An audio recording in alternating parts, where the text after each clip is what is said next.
حضرت نوح علیہ السلام کا بیٹا سام جس کی اولاد عرب اور ایشیا کی طرف پھیل گئی، پھر سام کا ایک بیٹا ارم اور پھر ارم کا پوتا ہوا عاد جس کی اولاد اہل عاد کے گمشدہ شہر ارم کے متعلق میں نے بھی آپ کو بتایا۔ اس ارم کا کسی دوسرے بیٹے سے ایک اور پوتا بھی تھا سمود۔ اس سمود سے بھی ایک نسل چلی جو بعد میں اہل سمود یا وادی ہجر والے کہلائے۔ یہ لوگ خالص عرب تھے جنہیں عرب عربہ کہتے ہیں، اور قرآن پاک میں ان دونوں کزن نیشنز کا نام یعنی عاد اور سمود کا ذکر اکثر ایک ساتھ دیکھنے کو ملتا ہے۔ اگر آپ کو یاد ہو تو ارم والوں کا ذکر قرآن پاک میں 24 مرتبہ تھا، ان کے ان کزنز یعنی ہجر والوں کا ذکر 23 مرتبہ ہے۔ سمود طویل عرصے پر پھیلی نسل یا قوم رہی ہے، اور ان کا اوریجن وادی ہجر تھا جو آج کے سعودی عرب اور جارڈن کے درمیان ایک راستے پر ہے۔ قرآن پاک میں انہیں اہل ہجر بھی کہا گیا ہے کیونکہ یہ پتھر کے بڑے بڑے پہاڑوں میں اپنے گھر تراشا کرتے تھے۔ یہ گھر آج بھی موجود ہیں۔ ان کی طرف آنے والے نبی کا نام حضرت صالح علیہ السلام تھا، اور اہل ہجر نے حضرت صالح علیہ السلام سے ایک معجزے کا مطالبہ کیا تھا کہ آپ ہمیں پتھر کی چٹانوں سے ایک حاملہ اونٹنی نکال کر دکھائیں۔ اور پھر کیا ہوا؟ فما اغنى عنهم ما كانوا يكسبون، یعنی کہ کافی نہ ہوا ان پر جو انہوں نے حاصل کیا تھا۔ لیکن انہوں نے کیا حاصل کیا تھا؟ کون تھے یہ اہل سمود، اور ان کی کون سی اچیومنٹس کی بات ہو رہی ہے؟ اور سب سے اہم بات کہ اپنی کزن نیشن ارم والوں کی طرح ان کا کیا جرم تھا؟ ایک بات ہوتا ہے کہ ہجر والے ارم والوں کے بعد آئے تھے کیونکہ یہ اللہ تعالیٰ نے سورہ اعراف میں بتا دیا ہے، لیکن آرکیالوجی کے حوالے سے ارم والوں کی نسبت ہجر والوں کے ٹریسز مجھے کہیں زیادہ ملے۔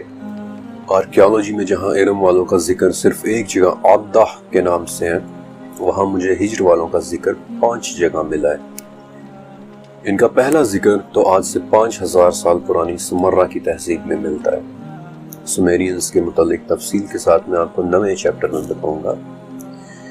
ان کا دوسرا ذکر آج سے 3500 سال پہلے ایک آشوری بادشاہ سارگون II کی تختیوں میں بھی ملتا ہے، جہاں وہ صحرا میں رہنے والے ثامودی لوگوں سے شکوہ کر رہا ہے کہ وہ اسے تحفے کیوں نہیں بھیج رہے۔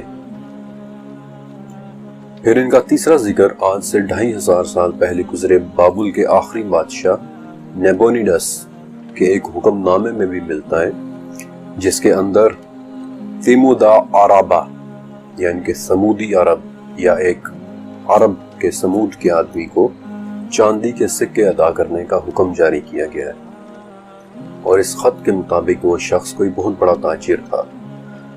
پھر ان کا چوتھا ذکر آج سے 2100 سال پہلے کی صفائتک ٹیبلٹس میں ملتا ہے، جو شام اور اردن کے خانہ بدوشوں کی لکھی ہوئی تختیاں ہیں۔ پتھر کی ان تختیوں میں ایک ایسے سال کا ذکر ہے جس میں تمد اور قسم کے درمیان بڑی خونریز لڑائی ہوئی تھی، اور ان کا 5واں ذکر آج سے صرف 1800 سال پہلے کے رومنز کے ہاں ملتا ہے، جہاں وہ سعودی عرب میں الروافہ کے مقام پر ایک مندر کا ذکر کر رہے ہیں جو اس وقت کے رومن گورنر نے بذات خود سمود کی سپورٹ سے بنوایا تھا، اور مزید یہ بھی کہ وہ رومن فوج کی لڑائی میں مدد بھی کیا کرتے تھے، یعنی کہ وہ رومن آرمی کی ایک آکسلری سپورٹ تھے۔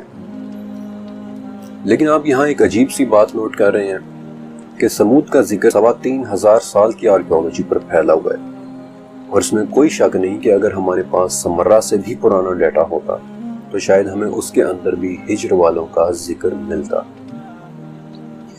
یہ ایک بہت ہی طویل زمانے پر پھیلی ہوئی ایک قوم تھی، اور ان کے متعلق ایک عجیب بات کہ ہیومن جینوم پروجیکٹ کے تحت آج بھی پاکستان کے سندھ اور انڈیا کے راجستھان میں پائے جانے والے رابری قبائل کی پشتیں انہی سمود سے جا کر ملتی ہیں۔ یہ لوگ کہاں اور کس طرح رہتے تھے؟ سورہ اعراف میں اللہ تعالیٰ نے ان کو دیے گئے ایک پیغام کا ذکر کیا ہے کہ اللہ نے تمہیں عاد کے بعد جانشین بنایا ہے اور تمہیں زمین پر رہنے کی جگہ دی ہے، ایسے کہ تم نرم زمین پر محل بناتے ہو اور پہاڑوں کو تراش تراش کر اس میں گھر بناتے ہو۔ سعودی عرب اور جارڈن کے درمیان ایک علاقہ ہے جسے وادی ہجر یا مدائن صالح بھی کہتے ہیں۔ 131 بڑے بڑے پہاڑ جنہیں تراش تراش کر گھر بنائے گئے تھے، اور ان کی باقاعدہ دریافت بھی بڑے ہی عجیب طریقے سے ہوئی تھی۔ آپ کو یاد ہے میں نے آپ کو بتایا تھا کہ 19ویں صدی میں جب یورپ عرب پر حاکم تھا، اس وقت انگریزوں کا آپس میں صحراؤں کے ایڈونچرز کی شرطیں لگانا بڑی عام سی بات ہوتی تھی۔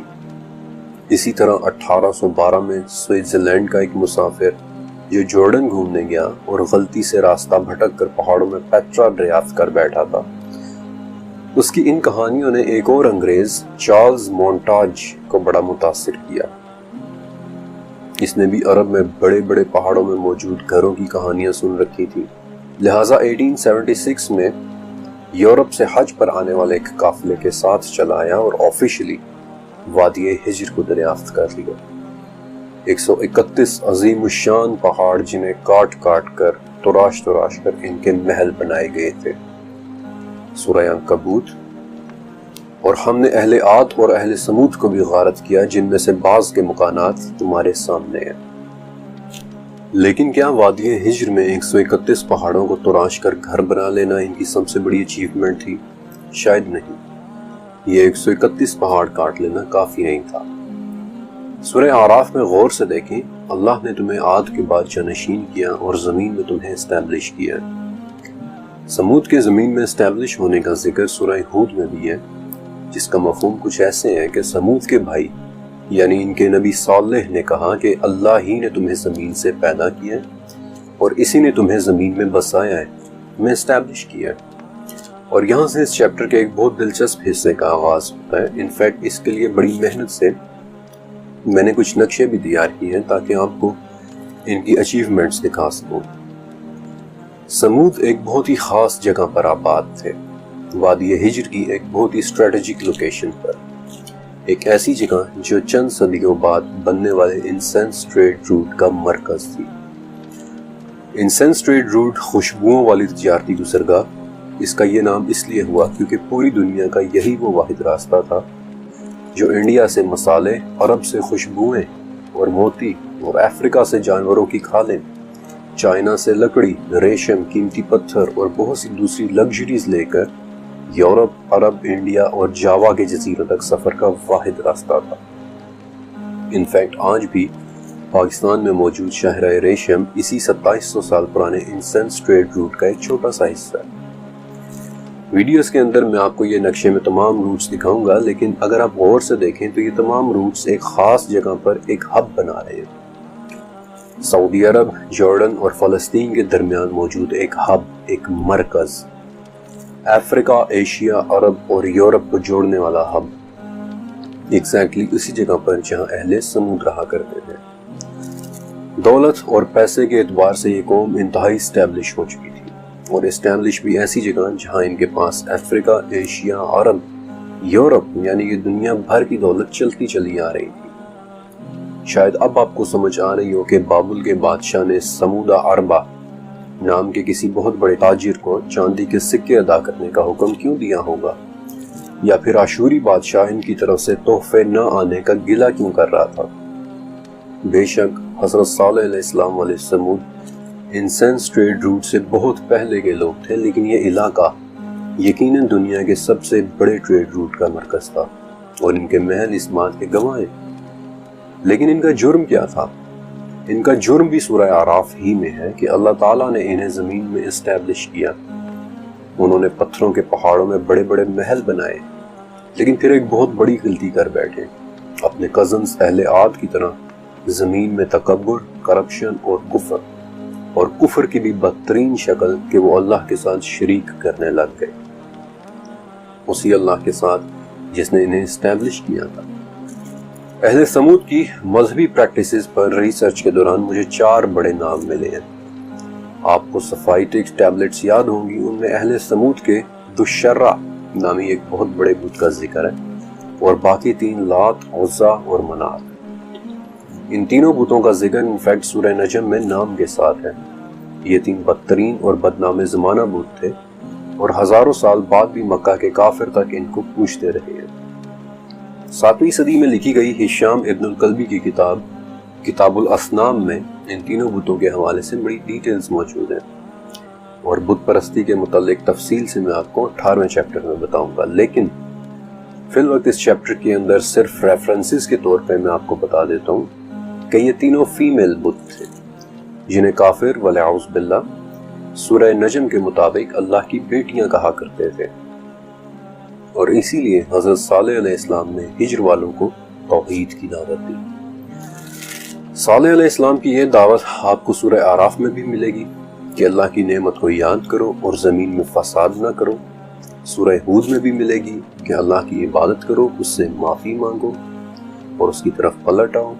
یہ دعوت آپ کو سورہ شعراء اور سورہ نمل میں بھی ملے گی کہ کیا تم اللہ سے ڈرتے نہیں ہو؟ اللہ سے ڈرو، میں تم سے کچھ نہیں مانگ رہا، مجھے تو اللہ ہی اجر دے گا۔ لیکن جو یہ دنیاوی چیزیں تمہارے پاس ہیں، کیا تم نے ان میں ہمیشہ کے لیے رہنا ہے؟ اللہ سے ڈرو۔ سورہ نمل، تم استغفار کیوں نہیں کرتے؟ اور ان لوگوں کا جواب کیا تھا؟ ان کا جواب سورہ ہود میں ہے کہ صالح، ہمیں آپ سے بڑی امیدیں تھیں اور آپ ہمیں ان کی عبادت سے روک رہے ہیں کہ جن کی عبادت ہمارے آباء و اجداد کرتے چلے آئے ہیں۔ سورہ شعراء، ہمیں تو لگتا ہے کہ آپ پر کسی نے کوئی جادو کر دیا ہے، آپ تو ہمارے ہی جیسے انسان ہیں، لیکن اگر آپ سچے ہیں تو پھر ہمارے لیے ایک معجزہ لائیں۔ اور یہ وہ وقت تھا جب انہوں نے ایک منہ مانگے معجزے کی ڈیمانڈ کی کہ ہمارے لیے اس پہاڑی چٹان سے 10 ماہ کی حاملہ اونٹنی نکال کر دکھائیں، یعنی ایک ایسی اونٹنی جو بچہ جننے سے صرف 5 مہینے دور ہو۔ اور ایسا ہی ہوا، وہ چٹان پھٹی اور اس میں سے 10 ماہ کی ایک حاملہ اونٹنی نکل آئی۔ اس اونٹنی کا ذکر قرآن پاک میں کم سے کم 6 مرتبہ ہے اور 3 جگہ اسے ایک نام بھی دیا گیا ہے، بلکہ سورہ شمس میں تو صالح علیہ السلام نے خود اسے ایک نام دیا ہے، ناقۃ اللہ، یعنی اللہ تعالیٰ کی اونٹنی۔ یہ معجزہ دیکھنے کے بعد سورہ نمل کے مطابق اہل ہجر 2 گروہوں میں تقسیم ہو گئے تھے، ایک وہ کہ جن کے دل اللہ کی طرف مائل ہو گئے، لیکن دوسرے وہ جو اس معجزے کے بعد مزید سرکش ہو گئے۔ ان کی اس تقسیم کے بعد صالح علیہ السلام نے انہیں ایک بات کہی، وہ بات 5 صورتوں میں ہے، اور میں ان تمام مقامات میں سے صالح علیہ السلام کے اس پیغام کا خلاصہ آپ کے سامنے رکھ رہا ہوں کہ دیکھو، یہ اللہ کی اونٹنی ہے، اسے چھوڑ دو تاکہ یہ زمین میں کھاتی پھرے، اسے کسی طرح کی تکلیف نہ دینا، ایک دن پانی پینے کی باری اس کی ہوگی اور ایک دن پانی پینے کی باری تمہاری ہوگی، تم نے اس کی باری کا خیال رکھنا ہے اور اس سے کسی طرح کی برائی کے ساتھ ہاتھ نہ لگانا، ورنہ اس کے بعد تم پر ایک دردناک عذاب ٹوٹ پڑے گا۔ میں نے آپ کو وادی ہجر کے 131 پہاڑوں کے متعلق بتایا کہ کس طرح انہیں تراش کر گھر بنائے گئے تھے، لیکن جس چیز کے متعلق میں آپ کو واقعتاً بتانا چاہتا تھا وہ 2018 میں ہوئی ایک دریافت تھی، ایک ایسی دریافت کہ جو ہزاروں سالوں سے نگاہوں سے پوشیدہ تھی۔ یہ دریافت 3 بڑے اداروں یعنی کنگ سعود یونیورسٹی، فرانس کے CNRS اور جرمنی کے میکس پلانک انسٹیٹیوٹ کے آرکیالوجی ڈپارٹمنٹ نے مل کر وادی ہجر کے قریب کی تھی۔ اس وقت تو انہیں لگا تھا کہ شاید یہ رومن دور کی کوئی چیز ہے، یعنی 2000 سال پرانی، لیکن بعد میں اس کی صحیح عمر معلوم کرنے کے لیے بہت سے ڈائریکٹ اور انڈائریکٹ ٹیسٹس ہوئے تھے، مثلاً ٹول مارک انالیسز یا راک ایروژن انالیسز، اور بلکہ ایک لیومینیسنس ڈیٹنگ ٹیکنیک بھی استعمال کی گئی تھی، اور تب پتہ چلا تھا کہ یہ دریافت تو در حقیقت 7000 سے 8000 سال پرانی ہے، اور یہ دریافت تھی وادی ہجر کی چٹانوں میں تراشے ہوئے لائف سائز اونٹوں۔ یہ دریافت کرنے والی ٹیم کی چیف آرکیالوجسٹ تھیں ڈاکٹر میریا گواگنن۔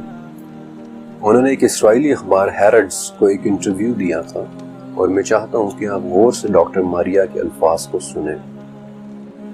آرکیالوجی کی زبان میں چٹانوں میں تراشی شکلوں کو ہم ریلیفز کہتے ہیں۔ سب سے اہم بات یہ ہے کہ چٹان میں تراشے ان اونٹوں میں سے کچھ کے پیٹ گول اور ابھرے ہوئے ہیں، جیسا کہ وہ پریگننٹ ہوں۔ نیولیتھک دور سے ہمیں چٹانوں میں بنے بہت سے ریلیف ملتے ہیں، لیکن ان میں کوئی بھی جگہ ایسی نہیں ہے جہاں ریلیفز اتنے واضح ہوں کہ جیسے وادی ہجر کے ہیں۔ ان ریلیفز کو دیکھ کر تو یوں لگتا ہے کہ جیسے اونٹ چٹان سے باہر آ رہا ہے۔ اب یہ بات میں اپنی طرف سے نہیں لکھ رہا، بلکہ یہ الفاظ ڈاکٹر ماریا گواگنن کے ہیں، کہ جو جرمنی کے Max Planck Institute for the Science of Human History کی لیڈ آرکیالوجسٹ ہیں۔ ان چٹانوں کی دریافت ہوئی جگہ کا نام کیمل سائٹ ہے، جبکہ اس پورے علاقے کا آفیشیل نام الہجر آرکیولوجیکل سائٹ ہے۔ یہ ساری report journal of archaeological science میں بھی شائع ہوئی تھی، اور وہاں اس میں ایک مزید بات بھی لکھی ہے کہ ان چٹانوں کی دراڑوں میں ہمیں ایک ایسے جانور کی ہڈیاں بھی ملی ہیں کہ جو اونٹ نما تھا، لیکن ہمیں شک ہے کہ شاید یہ ہڈیاں ان اوزاروں کا حصہ ہوں کہ جن سے یہ ریلیف تراشے گئے ہیں، اور اس پوائنٹ پر میں تھوڑا آگے چل کر بات کروں گا۔ لیکن مجھے نہیں پتا آپ اس وقت کیا سوچ رہے ہیں۔ البتہ 7 سے 8 ہزار سال پرانی چٹانوں میں اونٹوں کی تراشی ہوئی شبیہ ہے، وہ بھی اس انداز میں کہ انہیں پریگننٹ دکھایا جا رہا ہو، اور اتنے واضح ریلیف کہ جیسے اونٹ چٹان سے باہر آ رہا ہو۔ اور دوسری طرف اہل ہجر کا اپنے نبی صالح علیہ السلام سے یہ مطالبہ کرنا کہ ہمیں چٹان سے ایک حاملہ اونٹنی نکال کر دکھائیں۔ مجھے یہ نکات کہیں نہ کہیں ملتے ضرور نظر آ رہے ہیں۔ آپ کی دلچسپی کے لیے بتا دیتا ہوں کہ جب ان چٹانوں میں اونٹوں کے ریلیفز تراشے گئے تو یہ وہ دور تھا کہ جب ابھی انسان نے اونٹوں کو ڈومیسٹیکیٹ نہیں کیا تھا، یعنی ابھی تک اس نے اونٹوں کو پالنا شروع نہیں کیا تھا۔ اونٹوں کی 2 اقسام ہیں، پہلا اونٹ ایک کوہان والا ڈرومیڈری اور دوسرا اونٹ 2 کوہانوں والا بیکٹرین۔ بیکٹرین اونٹ کو انسان نے تقریباً 4,500 سال پہلے ڈومیسٹیکیٹ کیا تھا، اور ایک کوہان والے ڈرومیڈری کو تقریباً 5,000 سال پہلے۔ تو پھر اس سے بھی 3,000 سال پرانی چٹانوں میں اونٹوں کے یہ ریلیف کیسے آ گئے؟ آپ کو نوح علیہ السلام والے چیپٹر کی وہ کیو پینٹنگز یعنی غاروں میں ہوئی پینٹنگز یاد ہیں، جن کے متعلق میں نے آپ کو بتایا تھا کہ غاروں کی ان پینٹنگ سے ہمیں ایک بہت اہم بات سیکھنے کو ملتی ہے کہ انسان نے جب جب کسی نئی چیز کو دیکھا، اسے حاصل کرنے کی خواہش کی، تو اپنی اس خواہش کو کسی نہ کسی انداز میں ایکسپریس کیا، اس خواہش کا کسی نہ کسی شکل میں اظہار کیا۔ جب جنگل میں ہرنوں کو دیکھا تو غاروں میں ہرنوں کی پینٹنگز بنائیں، یعنی خوراک اور فطرت کا ایک ایکسپریشن پینٹنگز کی شکل میں۔ شیروں کو دیکھا تو انہیں اپنی پینٹنگز میں بنا دیا، یعنی طاقت اور جنگل پر کنٹرول کا ایک ایکسپریشن پینٹنگز کی شکل میں۔ وادی ہجر میں بھی جب ابھی اونٹ کو ڈومیسٹیکیٹ ہونے میں مزید 3,000 سال باقی تھے، تو اللہ بہتر جانتا ہے کہ وہ لوگ صحرا میں اونٹوں کو دیکھ کر کیا سوچتے ہوں گے، لیکن ایک بات تو سمجھ میں آ جاتی ہے کہ شاید وہ انہیں حاصل کرنا چاہتے ہوں گے، اور شاید اسی خواہش کا اظہار ایک ایکسپریشن کی صورت میں آج ہم دیکھ رہے ہیں، ایک آرٹ ایکسپریشن چٹانوں میں تراشے ہوئے اونٹوں کی شکل میں۔ اور واللہ عالم کیا پتہ اہل ہجر نے اسی خواہش کی وجہ سے ایک اونٹنی مانگی ہو، ایک حاملہ اونٹنی جو ایک بچہ بھی دے سکے۔ بہرحال سورہ قمر کے مطابق یہی اونٹنی ان لوگوں کے لیے آزمائش بن گئی۔ اس کا پانی پینا انہیں تکلیف دینے لگا، اس کا چلنا پھرنا انہیں غصہ چڑھانے لگا، اور انہوں نے ایک فیصلہ کیا۔ ویسے تو سورہ اعراف میں اہل ہجر کے بڑوں کے ایک خاص ٹائٹل کے ساتھ ذکر ہے، متکبر سردار، لیکن سورہ نبل میں اسپیسیفکلی 9 ایسے بڑے سرداروں کا ذکر ہے کہ جن میں کوئی خیر نہیں تھی، اس شہر کے بدترین لوگ۔ اور تفسیر ابن جریر کے مطابق یہ واقعہ شروع ہوتا ہے ہجر والوں کی 2 عورتوں سے۔ پہلی عورت صدوق، جس نے ایک سردار مسرا کہ جو اس کا کزن بھی تھا، یعنی کہ چچا زاد بھائی، اسے قائل کرنا شروع کیا کہ اونٹنی کا کچھ کرو۔ اور دوسری عورت اونیزا، جس نے اپنی بیٹیوں کے ذریعے ایک دوسرے سردار کدار کو قائل کرنا شروع کیا کہ اونٹنی کا کچھ کرو۔ اور ان دونوں سرداروں کے ساتھ 7 سردار اور بھی مل گئے، اور پھر ان سب نے مل کر ایک فیصلہ کیا، جس چیز سے حضرت صالح علیہ السلام نے انہیں بار بار منع کیا تھا، یعنی کہ اونٹنی کو تکلیف نہ دینا۔ انہوں نے اس سے بھی آگے بڑھ جانے کا فیصلہ کیا، اللہ کی اونٹنی کو قتل کر دینے کا فیصلہ۔ اور ایک دن جب یہ اونٹنی پانی پی کر واپس جا رہی تھی تو اسی سردار مسرا، جسے اس کی کزن صدوق نے قائل کیا تھا، اس نے اونٹنی کی ٹانگوں پر تیر چلا دیے، لیکن وہ عورتیں اس پر راضی نہیں تھی۔ وہ باہر نکل آئیں، اپنے چہروں کو پیٹنے لگ گئیں، چیخنے چلانے لگ گئیں، اور ان مردوں کو ایکسائٹ کرنے لگ گئیں، ابھارنے لگ گئیں کہ اسے قتل کرو۔ اور سورہ قمر کے مطابق فنادوا صاحبہم، یعنی کہ پھر انہوں نے اپنے ایک صاحب، ایک بڑے آدمی کو اونچی آواز دی، اور پھر اس وقت قدار سامنے آیا جسے اونیزا نے اپنی بیٹیوں کے ذریعے قائل کیا تھا، اور بڑی شدت سے اونٹنی پر تلوار چلا کر اس کی کونچیں کاٹ دی۔ کونچیں دراصل ران کی پچھلی سائڈز کے مسلز کو کہتے ہیں، اور یہ ظلم 18ویں صدی میں ایک مرتبہ پھر دہرایا گیا تھا، جب ٹرانس اٹلانٹک سلیو ٹریڈ کے دوران غلاموں کی کونچیں کاٹ دی جاتی تھی تاکہ وہ بھاگ نہ سکے۔ بہرحال کونچیں کٹوا لینے کے بعد اس اونٹنی نے ایک بہت زوردار چیخ ماری تاکہ اس کا بچہ جہاں کہیں بھی ہو بھاگ جائے، لیکن کدار ابھی بھی راضی نہیں تھا۔ ایک کے بعد ایک تلوار اور نیزوں کے وار اور بالآخر کردار نے اللہ کی اونٹنی کا قتل کر دیا۔ اونٹنی کا چھوٹا سا بچہ بھاگتا ہوا ایک پہاڑ پر پہنچا اور چیختا چلاتا غائب ہو گیا، لیکن ابن جریر کی تفسیر کے مطابق غائب ہونے سے پہلے اس نے 3 مرتبہ چیخ ماری تھی۔ اللہ کی اونٹنی پر ہوئے اس ظلم کا قرآن پاک میں 6 مرتبہ ذکر ہے، اور جس شخص نے یہ حرکت کی اسے سورہ شمس میں اشقہا کا لقب دیا گیا، یعنی اس شہر کا سب سے بدترین انسان، the most wicked one, the most wretched one، جس نے اللہ کی اونٹنی کی ٹانگیں کاٹ دی۔ اللہ نے اس شخص کے لیے سب سے بڑے بدبخت کا لفظ استعمال کیے ہیں، اور اللہ کے رسول نے بھی 2 مختلف احادیث میں اس شخص کے لیے سب سے بڑے بدبخت کا لفظ استعمال کیا ہے۔ آپ صلی اللہ علیہ وسلم نے ایک خطبے میں اللہ کی اونٹنی اور اس شخص کا ذکر کیا اور بتایا کہ وہ اپنی قوم میں ابو زمعہ کی طرح غالب اور طاقتور تھا۔ پھر ایک مرتبہ آپ صلی اللہ علیہ وسلم نے حضرت علی رضی اللہ تعالیٰ عنہ سے کہا تھا کہ اے ابو تراب، کیا میں تمہیں 2 بدبخت ترین لوگوں کے بارے میں نہ بتاؤں؟ ایک سرخ رنگ کا وہ شخص کہ جس نے اللہ کی اونٹنی کو مارا تھا، اور ایک وہ شخص جو تمہیں ضرب لگائے گا یہاں تک کہ تمہاری داڑھی خون سے تر ہو جائے گی۔ اونٹنی کے بچے نے غائب ہونے سے پہلے 3 مرتبہ چیخ ماری تھی، اور اس پر حضرت صالح علیہ السلام نے ان لوگوں کو 3 دن کا کہا۔ سورہ ہود۔ کہ اب تم صرف 3 دن تک اپنے گھروں میں رہ سکو گے، لیکن جن کے سروں پر ہی کفر اور تکبر چڑھا ہو وہ اپنی نفرت میں اندھے ہو جاتے ہیں۔ لہٰذا سورہ نمل کے مطابق انہوں نے قسم اٹھا لی کہ اب رات سے پہلے صالح اور ان کے گھر والوں کا بھی قتل کرنا ہے، مگر اب ان پر اللہ کے حکم میں آ کر رہنا تھا۔ لہٰذا ان کے چہرے بدلنا شروع ہوئے۔ پہلے دن ان کے چہرے زرد ہوئے، دوسرے دن سرخ، اور تیسرے دن ان کی رنگت سیاہ پڑ چکی تھی۔ اور سورج کے نکلتے وقت زلزلہ، اور سورہ زاریات کے مطابق آسمان سے ایک بہت سخت تیز چیخ، ایک چنگاڑ آئی جس سے یہ نیچے تک ڈہل گئے اور کھڑے نہ رہ سکے۔ خوف سے روحیں نکلنے لگی، سسک سسک کر جانیں ختم ہونے لگی، حرکات و سکنات ٹھنڈی پڑ گئی، اور سورہ اعراف اور ہود کے مطابق بالآخر وہ اپنے گھروں میں اندھے منہ گرے پڑے رہ گئے، محض جسموں کے ڈھیر جن میں نہ ہی روح باقی تھی اور نہ ہی کوئی حرکت۔ سورہ ہود کے مطابق ایسے ہیں کہ جیسے وہ وہاں کبھی آباد ہی نہ تھے۔ سورہ قمر کے مطابق اس چیخ کے بعد وہ ایسے رہ گئے کہ جیسے روندی ہوئی گھاس۔ سورہ نجم کے مطابق سوائے ایمان رکھنے والوں کے ان میں سے ایک بھی باقی نہیں بچا، اور سورہ نمل کے مطابق ان کے مکانات اجڑے پڑے ہیں، اور جو لوگ علم رکھتے ہیں ان کے لیے ان میں بہت بڑی نشانی ہے۔ لیکن چیخ سے انسان کیسے مر سکتا ہے، اور آخر چیخ ہی کیوں؟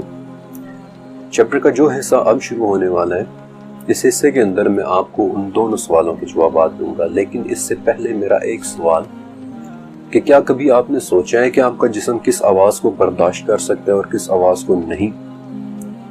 میں آپ کو بتاتا ہوں۔ ہر انسان کے سننے کی ایک رینج ہوتی ہے۔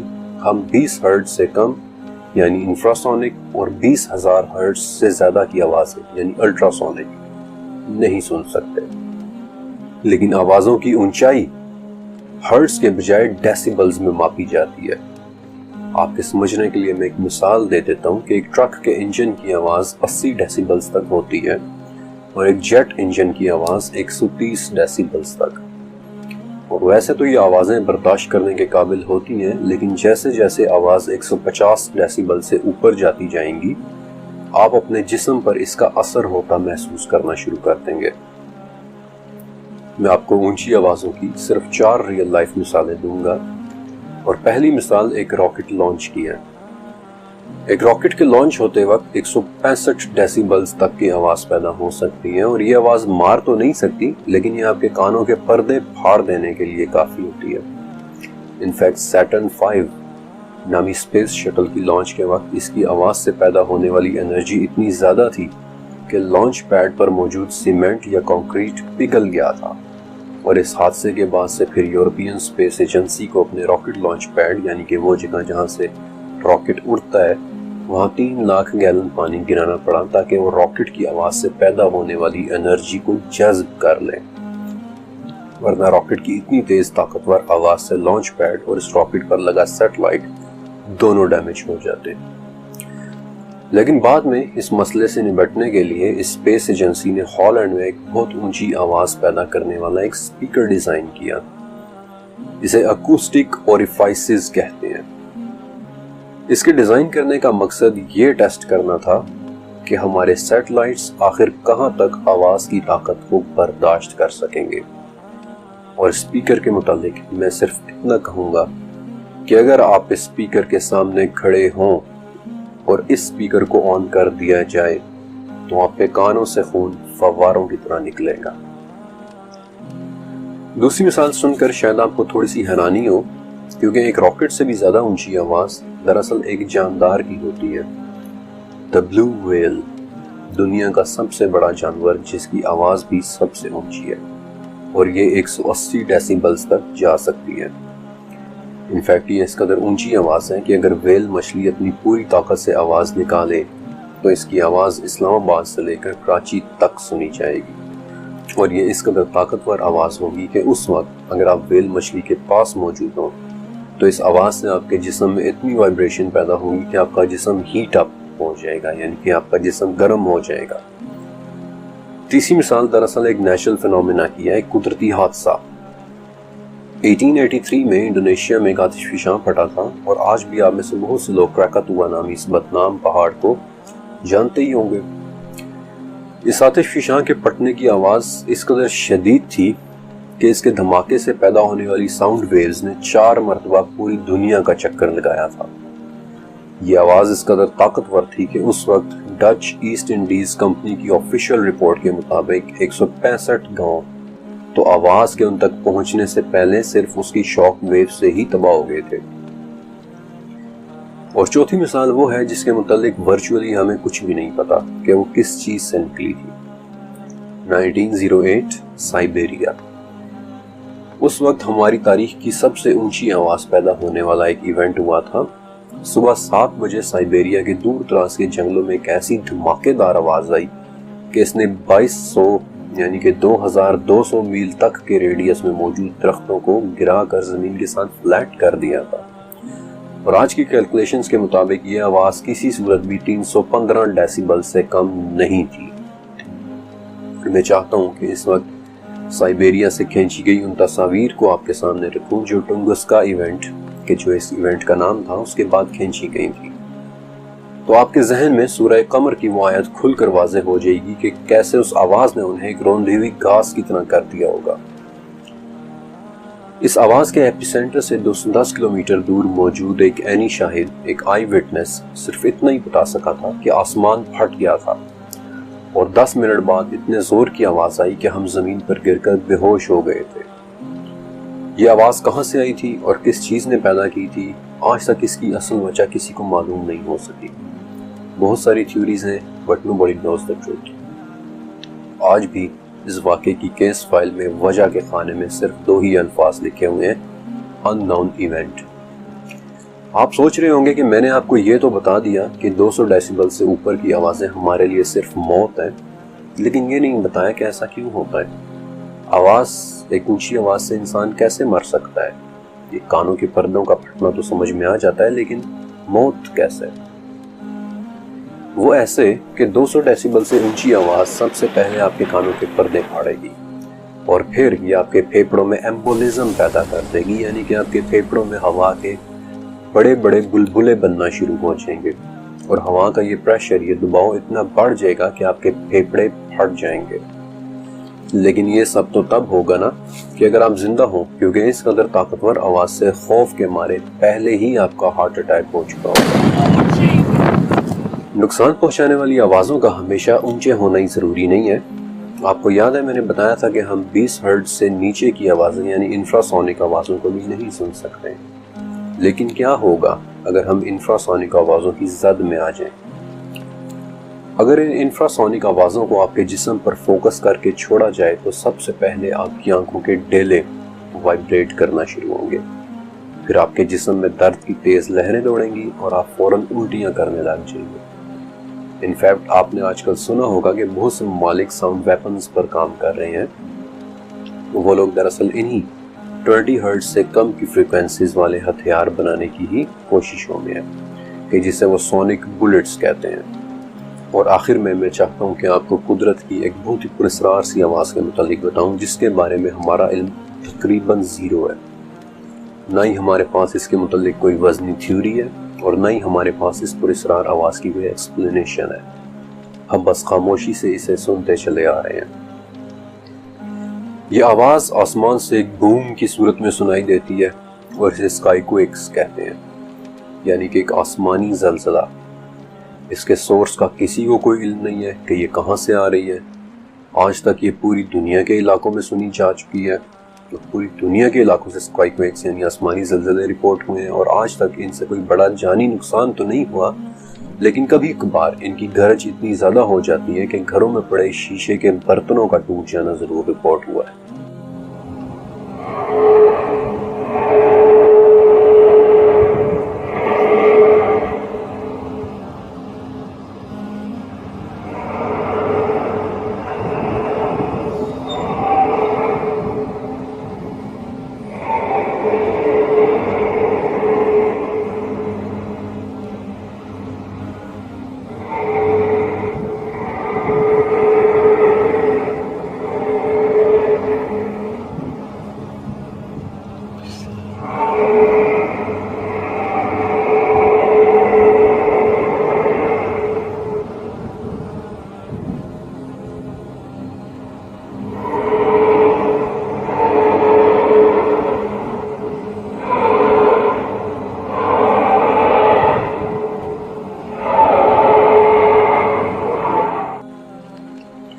اب تک یہ عجیب و غریب اور پراسرار آواز انڈیا میں گنگا کے کنارے، امریکہ میں فنگر لیک کے کنارے، جاپان میں نارتھ سی، انڈونیشیا میں سماٹرا اور جاوا، یورپ میں ہالینڈ، پھر برازیل، میکسیکو، یہاں تک کہ پوری دنیا میں سنائی دے چکی ہے۔ 2020 میں یہ 4 مرتبہ سنی گئی تھی اور آخری دفعہ فیبروری 2021 میں انڈونیشیا میں سنائی دی تھی۔ اس آواز کے متعلق کچھ تھیوریز موجود ہیں، لیکن میں آپ کو صرف 3 کے بارے میں بتاؤں گا۔ ان 3 میں سے پہلی تھیوری یہ ہے کہ ہمارا سورج سادہ زبان میں آگ سے بنا ہوا ایک ستارہ ہے، اور اکثر ہمارے سورج سے آگ کی بڑی بڑی لپٹیں نکلتی ہیں جنہیں کورونل میس ایجیکشن کہتے ہیں، لیکن کبھی کبھی آگ کی یہ لپٹیں بہت ہی زیادہ بڑی ہو جاتی ہیں۔ سورج کی سطح سے 4.25 کلومیٹر اوپر اٹھتی آگ کی ایک خصیلی لپٹ، یہ لپٹ اس قدر طاقتور ہوتی ہے کہ یہ خلا میں بھی ایک شاک ویو پیدا کر دیتی ہے۔ وہ شاک ویو بھی اس قدر بڑی ہوتی ہے کہ ہماری دنیا تک پہنچ جاتی ہے، اور یہ تھیوری یہ کہتی ہے کہ جب وہ شاک ویو ہماری دنیا کی حدود میں داخل ہوتی ہے تو فضا کے ساتھ رگڑ کی وجہ سے یہ گرج اور سونک بوم پیدا کرتی ہے، اور پھر یہ وہ سونک بوم ہوتی ہے کہ جس کے نتیجے میں ہمیں یہ عجیب و غریب سے اسکائی کویکس سنائی دیتے ہیں۔ دوسری تھیوری یہ ہے کہ جب آسمان سے آنے والے بڑے بڑے شہاب ثاقب ہماری دنیا کی حدود میں داخل ہوتے ہیں تو وہ بھی بہت ہی زیادہ تیز رفتاری کے ساتھ ہماری فضا سے گزرتے ہیں، یعنی 1 سیکنڈ میں 71 کلومیٹر اسپیڈ سے۔ تو اس قدر تیز رفتاری کے ساتھ ہماری فضا میں داخل ہونے پر وہ ایک اونچی آواز پیدا کرتے ہیں کہ جو پھر ہمیں اسکائی کویکس کی صورت میں سنائی دیتی ہیں۔ اور تیسری تھیوری یہ ہے کہ ہمارے سمندروں کے اندر اور زمین کے نیچے بڑی بڑی غاریں موجود ہیں۔ جب وہ غاریں کولیپس کرتی ہیں، ڈھہ جاتی ہیں، گر جاتی ہیں، تب ہمیں یہ بھیانک سی آوازیں اسکائی کویکس کی طرح سنائی دیتی ہیں۔ یہ سب تھیوریز فی الوقت تک اندازے ہی ہیں، سچ تو یہی ہے کہ ہمیں اسکائی کویکس کے متعلق کچھ بھی نہیں پتا، وہ ہمارے لیے صرف ایک راز ہے۔ بہرحال پھر ہجر والوں کا کیا ہوا؟ صدیوں تک وادی ہجر کی تباہی کے بعد وہ جگہ اجڑی پڑی رہی۔ حضرت عیسیٰ علیہ السلام کی پیدائش سے 600 سال بعد وہاں ایک اور شہر آباد ہوا تھا جسے الاولیٰ کہتے ہیں، لیکن پھر وہ بھی اجڑ گیا، اور اس کے بعد پھر دوبارہ آج تک یہاں پہ کچھ بھی نہیں بس سکا۔ اس لیے اس شہر کو ہم یونیسکو ورلڈ ہیریٹیج یا آثار قدیمہ والوں نے اپنی تحویل میں لے لیا۔ غزوہ تبوک کے لیے جاتے ہوئے آپ صلی اللہ علیہ وسلم بھی مسلمانوں کے ساتھ اس علاقے سے گزرے تھے۔ آپ صلی اللہ علیہ وسلم نے اپنے اصحاب کو وہاں کا پانی پینے سے بھی منع فرمایا تھا، اور وہاں کی کسی بھی چیز کو استعمال کرنے سے روک دیا تھا، یہاں تک کہ جب اصحاب نے بتایا کہ انہوں نے تو آٹا بھی گوندھ لیا ہے اور پانی کے برتن بھی بھر لیے ہیں، تو آپ صلی اللہ علیہ وسلم نے حکم دیا کہ پانی اندھیل دو اور آٹا اونٹوں کو کھلا دو، اور پانی کے لیے وہ کنواں ڈھونڈو جہاں سے اللہ کی اونٹنی پانی پیا کرتی تھی۔ اور اپنی ریسرچ کے دوران میں نے ایک حدیث میں یہ بھی پڑھا کہ آپ صلی اللہ علیہ وسلم نے وادی ہجر سے گزرتے ہوئے اپنے چہرے کو ڈھانپ لیا تھا اور سواری کو تیز کر لیا تھا، یہاں تک کہ اس علاقے سے نکل گئے۔ ارم والے اور ہجر والے یہ دونوں سسٹر نیشنز تھیں، کزن اقوام تھیں۔ میں نے آپ کو اس چیپٹر کے پہلے حصے میں ارم والوں کے متعلق بتایا کہ وہ خود بھی طاقتور ستونوں جیسے تھے، وہ بناتے بھی اونچے اونچے عالیشان ستون تھے، اور پھر ان پر عذاب بھی ہوا کے بدترین ستونوں کی شکل میں ہی آیا تھا، ستون در ستون در ستون در ستون۔ لیکن ان کی اس کزن نیشن یعنی ہجر والوں کے متعلق کیا آپ نے ایک بات نوٹ کی؟ ان کی عورتوں نے بھی چیخ کر 9 سرداروں کو اونٹنی کے قتل پر اکسایا تھا۔ ان سرداروں نے بھی چیخ کر کردار کو اونٹنی پر تلوار چلانے کا کہا تھا۔ اس اونٹنی نے بھی مرنے سے پہلے ایک چیخ مار کر اپنے بچے کو آگاہ کیا تھا، اور پھر اس کے بچے نے بھی غائب ہونے سے پہلے صالح علیہ السلام کی طرف دیکھ کر 3 مرتبہ چیخ ماری تھی، اور پھر 3 دن بعد ہجر والوں پر بھی ایک ایسی چیخ آئی جس نے کسی کو کچھ کہنے کے قابل نہیں چھوڑا، چیخ در چیخ در چیخ در چیخ۔ اور ان دونوں کزن نیشنز کے بعد ایک ایسی خاموشی کہ میرے ذہن میں سورہ مریم کی آخری آیت آ جاتی ہے کہ ہم نے ان سے پہلے کتنوں کو ہلاک کر دیا، کیا تمہیں ان کی آہٹ بھی آ رہی ہے؟ کیا تمہیں ان کی آواز بھی سنائی دے رہی ہے؟